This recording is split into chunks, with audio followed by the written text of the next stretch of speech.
Gunsmith Cats is iconic. If you were into anime in the 90s, no matter what genre or style you enjoyed, there's almost a 0% chance that you made it through the decade without knowing that Gunsmith Cats existed. Reading a magazine about anime? Here's an ad for Gunsmith Cats. Watching an anime that you picked up at the local video store? Help yourself to this trailer for Gunsmith Cats. Reading a manga that you jumped through literal hoops of fire to track down and buy in the mid-90s? Here's an ad for Gunsmith Cats. It's a manga too, and you should buy it and read it. Everything, everywhere, all at once, Gunsmith Cats. If you asked me to pick the Mount Rushmore of 90s anime heroines, it would be Sailor Moon, Lena Inverse, Deedlit, and Raleigh Vincent. Well, I guess May too, they're kind of a package deal. I don't remember asking you a goddamn thing. These weren't just characters, they were basically mascots of the entire anime world to those of us growing up back then, and there was no escaping them. They were literally plastered everywhere promotional material for anime could be found, and for good reason. Gunsmith Cats perfectly encapsulates much of what was great about 90s anime, and sometimes what was bad about it too. Is Gunsmith Cats something you would enjoy? Well, I guess that depends. Have you ever thought to yourself, I want an anime that's a mix between Lethal Weapon and Beverly Hills Cop, but with lovely anime ladies as the badasses, the greatest car chase scenes to ever be drawn by hand, a former Soviet Special Forces assassin, government corruption, and the highest production value 90s anime can provide? Well, if so, then I must say that's a very specific list of things you're looking for, but also you're in luck because this is what you're looking for. If you've never seen it, stop watching this and correct that injustice to yourself by watching Gunsmith Cats now. But then please come back and watch this too. Thank you, I love you. As with many anime, Gunsmith Cats originated as a manga. It was written and created by Kenichi Sanada and had its original run from February of 1991 until June of 1997. But I've never read it, and that's not what we're here to talk about. It was adapted into a 3-part OVA that released in Japan, starting with the first episode in November 1995 and the final third episode in September 1996. It saw its North American release at almost the same time, with the first episode released here on VHS in February of 1996, and it's this that we're here to talk about. The OVA was an original story written specifically for the project, but it contains references to the manga sprinkled throughout the plot. Taking place in Chicago, the OVA stars 19-year-old Raleigh Vincent, co-owner of the Gunsmith Cats gun shop, along with her 17-year-old partner, Minnie Mae Hopkins, who, according to the manga, is a former sex worker. Yeah, there's some problematic stuff going on here, but stay with me for now. The OVA doesn't make mention of her former profession, so I'm guessing the creators realized that aspect of the character was better left out of the anime adaptation. Raleigh is a firearms expert with impeccable aim, while May is a tad obsessed with grenades and other forms of explosives. The shop is a legitimate business, but it also serves as a cover for their side gig as bounty hunters. The two are also regularly joined by Becky Farah, a friend and informant that provides Raleigh with tips on bounties and other information from the Chicago underground, for a fee of course. This is America after all. The 3-part OVA may have been released in 3 episodes, but they tell one story. If not for the opening and closing credits, well, and being released a few months apart from each other, this is essentially a 90-minute cop action movie in anime form, and it's pulled off to near perfection. It's well paced, has interesting but admittedly stereotypical characters, and the plot is quite good as far as cop movies go. The story begins when Raleigh and May move in to collect a bounty on a man named Jonathan Washington.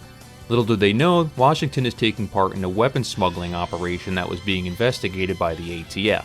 Grabbing him for their bounty throws a wrench into the ATF plan as they're trying to find out who the real person or persons behind the whole operation are. And so, Raleigh and May find themselves tangled up further when ATF agent Bill Collins essentially blackmails the two into cooperating with them by threatening their license to operate the Gunsmith Cats gun shop.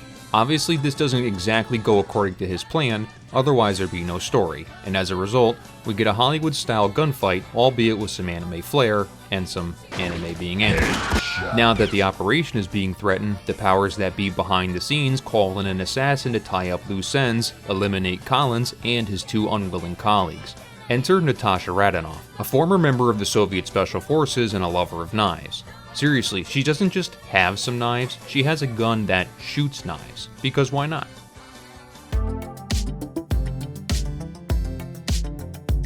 はい、今からトラックに積み替えます。はい、明日には必ず。Radanoff fits the mold of your typical late 80s, early 90s Soviet bad guy muscle, albeit in female form, which fits right in with the overall feel that this anime is going for. Rally and May face off against Radanoff on several occasions, including a revenge-driven final showdown that ends with your normal cliched, you think it's over but the villain pops up for one final rage-induced attack. Sure, there are some twists and turns, some other characters and plot details, but as per usual, I'm not here to just explain what happens in the anime. That wouldn't be very fair use of me. For the purposes of this video, let's just say that everything is here that would be needed to adequately deliver the shining star of any cop movie from the 90s, action. And if it's action you're looking for, you'll get plenty of it. The animation, art design of the environments, sound design, attention to detail in the guns are all top-notch for the mid-90s. The creators went through some serious research in terms of bringing the look and sound of the guns to life, and the result is some beautiful looking and sounding sequences throughout the short series. Chicago. Since Rally is a gunsmith, the staff wanted to get a feel for how real weapons handle. They eagerly head to their first destination, an actual Chicago gun shop. In gun-controlled Japan, gun enthusiasts must make do with books and detailed mock-ups. To the Japanese, the fact that anyone in America can own and carry a gun is a source of endless fascination. The staff got a chance to live fire weapons in the shop's indoor shooting range.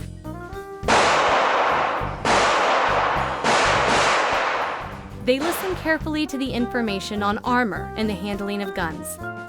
They got a feel for them by actually touching them. The people of the Academy were very cooperative with these unusual visitors. At the time, the number of locations visited was almost unheard of for an animated show.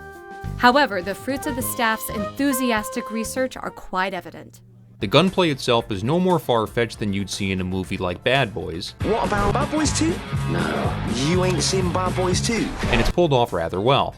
In fact, compared to something like Bad Boys, I'd say it's arguably more believable. Characters generally don't fly through the air guns blazing and going full anime.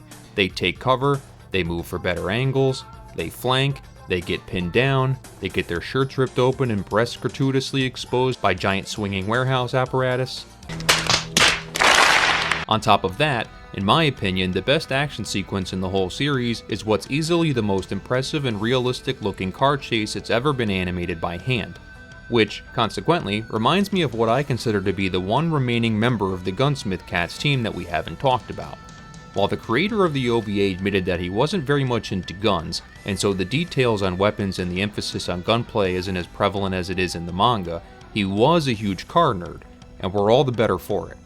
That's because Rally's choice of car is the absolutely legendary 1967 Ford Mustang Cobra GT 500 in Brittany blue with white Le Mans stripes, which is an actual color combination that you could get this car in 1967. Now, you'll have to forgive me, I know most of those watching this probably won't care, but I have to geek out on this for a second. And considering the attention to detail the creators went into with this baby, it seems appropriate to do the same. This isn't just some Mustang. This legend is a variant of the '67 Mustang Fastback.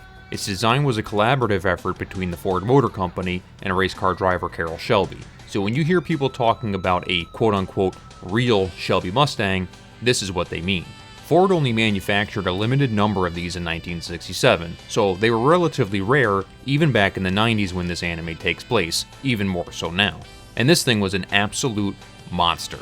Unlike the GT350, the 500 featured the big block 428, which pumped out around, 400 horsepower. And you can literally feel the power of that 428 leaping off the screen and hear it invading your ears.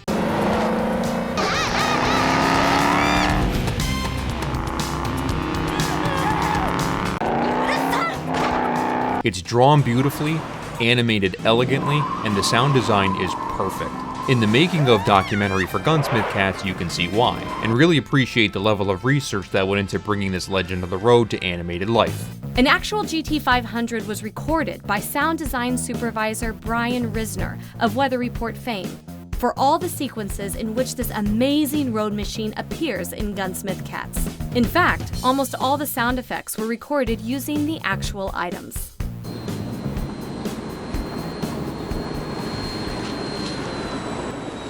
That was for you, Dad. See? I picked up some of your traits after all. The cherry on top of all of this would have to be the soundtrack. In a few of my other videos, I've failed to discuss soundtracks that truly deserve some praise. Of course, I would remember to bring it up when it isn't nearly as iconic as some of the other anime that I've covered. There isn't really anything too special to talk about here, other than to say it's very competent. Every piece fits right in where it's supposed to, and it does its job. You could drop most of it into any number of copper action movies from this time period, and it would fit in perfectly. The one exception to this, however, is the opening theme and the accompanying credits.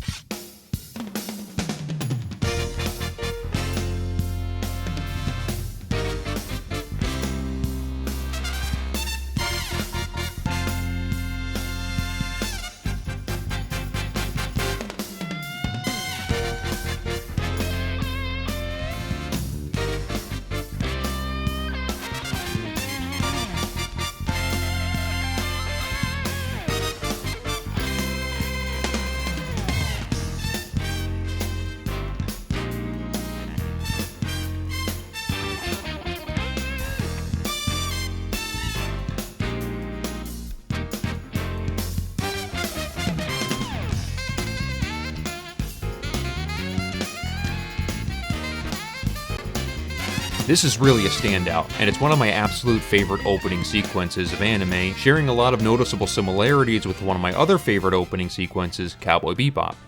Now, with all the great that there is going on with Gunsmith Cats, there are some aspects of the anime and the franchise in general that are a little problematic when viewed through the cultural lens of the modern day. For one, May Hopkins is 17 at the start of the series and is pretty heavily sexualized. Even worse, the manga explicitly states that before joining up with Rally, she was a sex worker.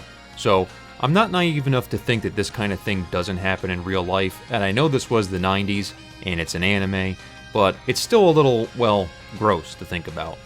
Rally can also be needlessly sexualized from time to time throughout the anime, though she's more often than not just being depicted as her normal badass self. If you can get past all of that stuff, which I'm sure most of you probably can, otherwise you wouldn't be able to stomach much of classic anime, then I think you'd have to agree that Gunsmith Cats is objectively awesome. Maybe you aren't into cop movies, or action, or prefer anime that doesn't take place in a real-world setting, but even then you have to admit that this OVA deserves its place in anime history. It's another franchise that's been largely forgotten about over the years, but can hopefully be rediscovered by a younger generation. At least, I think that would be something deserving of this one-time mascot of anime in the West.